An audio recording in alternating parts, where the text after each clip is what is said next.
Hi everybody, John Nelson with Haas Automation here with some valuable tips on hole making. Over the years, we've made several videos covering topics that we're going to mention today. So we'll have links to those videos in the description down below.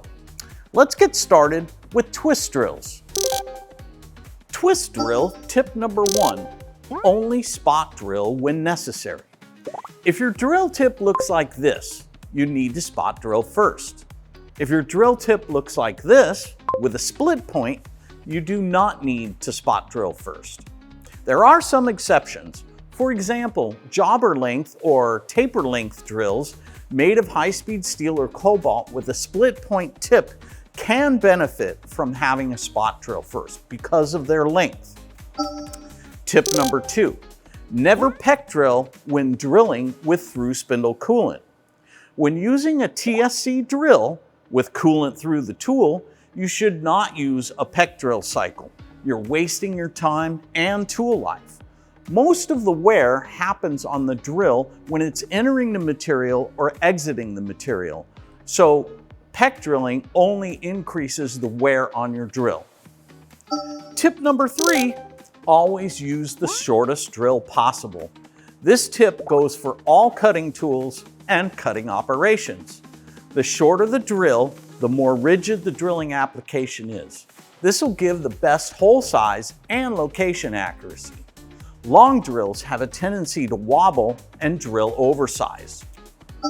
Tip number 4, ideally you want 2 times the drill diameter of flute length above the hole when the drill is at its deepest point in the hole. This will give you good chip evacuation.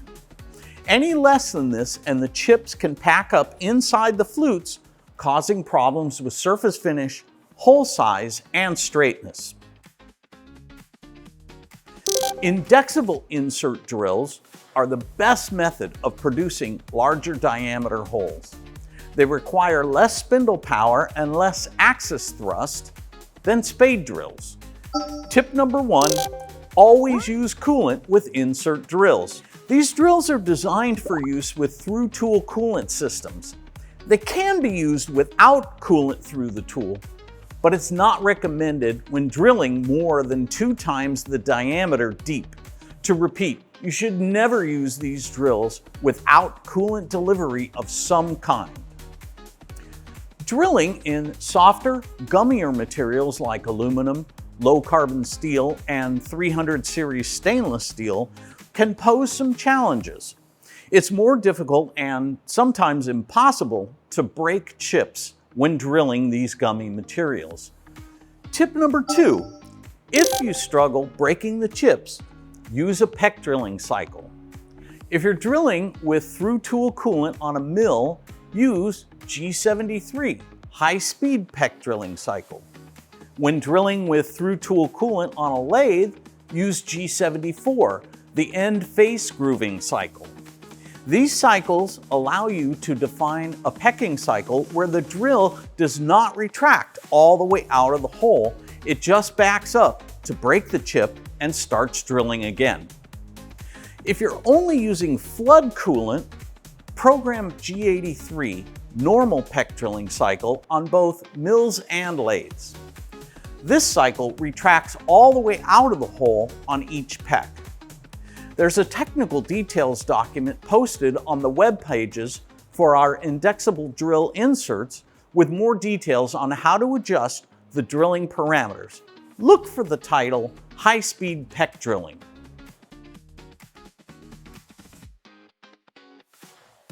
Tip number 3, indexable drills can drill off-center and be used like a boring bar. When drilling horizontally on lathes, some Haas indexable drills do not have to be perfectly on center. They can drill with a small x-axis offset, which results in an oversized hole. The amount of offset varies based on the drill diameter, and the longer 5 times diameter length drills are not capable of drilling off-center. The last page on the speed and feed charts for the indexable drilling inserts shows the maximum offset amounts and which drills cannot drill off-center. These drills can also be used like a boring bar with limitations. There are several factors that affect this, including drill diameter and drill length. The longer length to diameter ratio drills are likely not rigid enough to bore under most conditions. Modular drills basically fill the hole size gap between twist drills and indexable insert drills. That's just over 1/2 inch to just under 3/4 of an inch. For my friends who use the metric tools, it's 13 millimeters up to 19.8 millimeters. Tip number 1. It's important that modular drills be on center of rotation to work properly. When drilling with a rotating workpiece and stationary modular drill, the drill center must be on center of the rotating work within 0.02 millimeter or 0.8 of an inch. When drilling with a stationary workpiece and rotating modular drill, the concentricity of the rotating drill to the spindle center must also not exceed 0.02 millimeter or 0.0008 inches or 0.8. Tip number 2, always use coolant with modular drills. For holes deeper than 3 times the diameter, use through tool coolant. Again, never drill without coolant.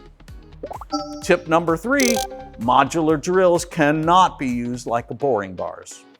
Spade drills have some advantages and some disadvantages. One advantage is that you can buy several different diameter spade drill inserts for use on the same holder. A disadvantage is that the drill bodies have long length to diameter ratios. Tip number 1, always use the shortest tool possible. It will always be more rigid and cut better. This means a spade drill is usually not the best choice unless you have to drill deep holes. Insert drills have shorter versions of most of the drill diameters available for spade drills. So tip number 2 is pay attention to the spindle load and axis loads when using spade drills. Larger diameter spade drill inserts require more spindle power and axis motor thrust to push the drill, especially in tough or harder materials. Tip number 3, use the correct flute design. Spade drill bodies come in straight flute and helical flute designs. These are specific for the types of drilling application. Use the helical flute drill when the drill is rotating, like when used in a milling application. Use the straight flute design when the drill will be stationary and the workpiece rotates, like on a lathe. Center drills are next on our list. So tip number 1, I never recommend using a center drill to spot drill before using a twist drill. Using a center drill with a taper angle sharper than the point angle of the drill can damage a carbide drill. When the carbide drill makes contact with the edges of the center drill diameter, it can easily chip the carbide, destroying the drill. Center drills are designed to create a tapered feature at the end of a part or stock to produce a secure contact point for a live center or a dead center. In other words, a center drill isn't for centering drills, it's for centering centers. Tip number 2, the size of the center drilled hole is primarily dictated by the diameter to be turned at the end where the center hole is located. Larger, heavier workpieces need a larger center hole for adequate support. The same goes for hard or tough material or when cutting aggressively. Smaller diameter work, especially at the end where the center is, may require a smaller diameter center hole. Tip number 1 for spot drills. Spot drills are the correct way to make a starter conical hole in a material to aid some drills in cutting on precise location. The rigid design and with very short flutes aids in preventing this drill from walking off location. Spot drills from Haas Automation are available in various sizes, each in carbide or cobalt, and each type is available in 3 point angles: 90 degrees, 120 degrees, and 142 degrees. Tip number 2. Be sure to use a spot drill with a point angle greater than the point angle on the drill you're going to use. If your drill has a 118 degree angle, use a 120 degree spot drill.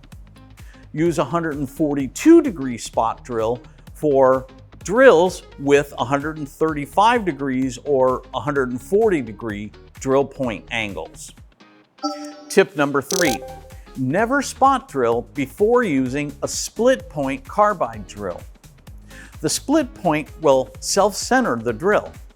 If you're drilling into a sloped surface, machine a flat spot face for the drill to enter. Tip number 4. If you're using a longer carbide drill, say 8:1 length to diameter ratio, use a stub drill to cut a short pilot hole and then bring the long drill inside the pilot hole at low RPM, raise the RPM to cutting speed, and then start feeding. Countersinks primarily cut conical or V-shaped edges near the top surface of a hole, ensuring a fastener with a matching angle sits flush or below the surface of a given workpiece. They can also be used to deburr drilled or tapped holes. Tip number 1. Countersinks cannot drill like a spot drill. Countersinks require a minimum existing hole diameter. Verify the minimum diameter of a countersink before using it. Tip number 2. Use a G82 spot drill can cycle for spot drills and countersinks. This cycle allows you to program a dwell at the end of a feed move with a P letter address. This dwell allows the tool to completely clean up the material, making a perfect cone shape. You only need 1.5 to 2 revolutions of dwell at the bottom of a hole when spot drilling. This is usually the perfect amount to fully clean up the cone shape, but not so long that the cutter rubs on the material, causing unnecessary wear. The formula to calculate how long to dwell to get 1.5 revolutions is dwell revolutions times 60,000 divided by the RPM. 60,000 is the number of milliseconds in 1 minute. If we want 1.5 dwell revolutions and our cutting RPM is 1500, that's 1.5 times 60,000, which equals 90,000. Divide that by 1500 RPM, and that equals 60. A dwell time of 60 milliseconds will dwell for 1.5 revolutions. We program that with G82 P60 with no decimal point. Reamers are very simple cutting tools to use. You can get spectacularly precise results by following these steps. Reamers follow the pre-drilled hole, so we need to start with a good quality drilled hole. Tip number 1 is use the 3% rule. We want 3% of the final diameter left for stock allowance. Do not go lower than 2% or more than 5%. Tip number 2, reamers must not have any runout. If the reamer has runout, it will cut oversized, period, end of discussion. I recommend using a floating reamer tool holder to hold reamers. These tools allow the reamer shank to be held securely with a collet, but the entire head can float radially.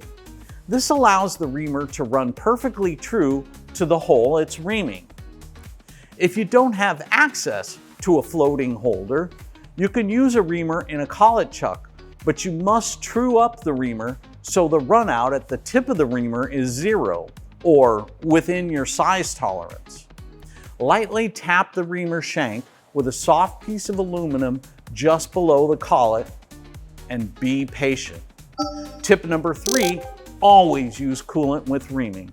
And finally, tip number 4, use the G85 bore in, bore out can cycle when reaming.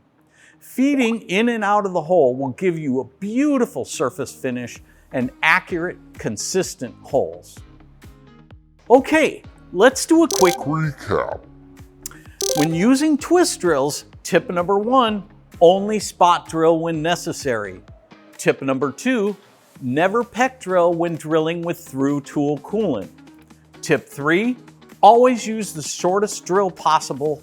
And tip 4, ideally you want 2 times the drill diameter of flute length above the hole when the drill is at its deepest point in the hole for good chip evacuation. Tips for indexable drills. Tip number 1, always use coolant with insert drills. Tip number 2, if you struggle breaking the chips, use a peck drilling cycle. Tip number 3, indexable drills can be used like boring bars on lathes. Tips for modular drills. Tip number 1, it's important that modular drills be on center of rotation to work properly. Tip number 2, always use coolant with modular drills. Tip number 3, modular drills cannot be used like a boring bar. Tips for spade drills. Tip number 1, always use the shortest tool possible. Tip number 2, pay attention to the spindle load and axis load when using spade drills. Tip number 3, use the correct flute design, helical flutes for mills and straight flutes for lathes. Tips for center drills. Tip number 1, I never recommend using center drills to spot drill before using a twist drill. Tip number 2, the size of the center drilled hole is primarily dictated by the diameter to be turned at the end where the center hole is. Tips for spot drills. Tip number 1, spot drills are the correct way to make a starter conical hole in material to aid in some drills cutting on precise location. Tip number 2, be sure to use a spot drill with a point angle greater than the point angle on the drill you're going to use. Tip number 3, never spot drill before using a split point carbide drill. You're wasting your time. And tip number 4, if you are using a long carbide drill, say 8:1 or greater length to diameter ratio, use a stub drill to cut a short pilot hole first. Tips for countersinks. Tip number 1, due to their geometry, countersinks require a minimum existing hole diameter for use. Verify the minimum drill diameter of the countersink before using it. Tip number 2, use G82 spot drill can cycle for spot drills and countersinks to calculate the proper dwell time. Tips for reamers. Tip number 1, use the 3% rule for stock allowance. Tip number 2, reamers must not have any run out. And tip number 3, always use coolant with reaming. Tip number 4, use the G85 bore in and bore out can cycle.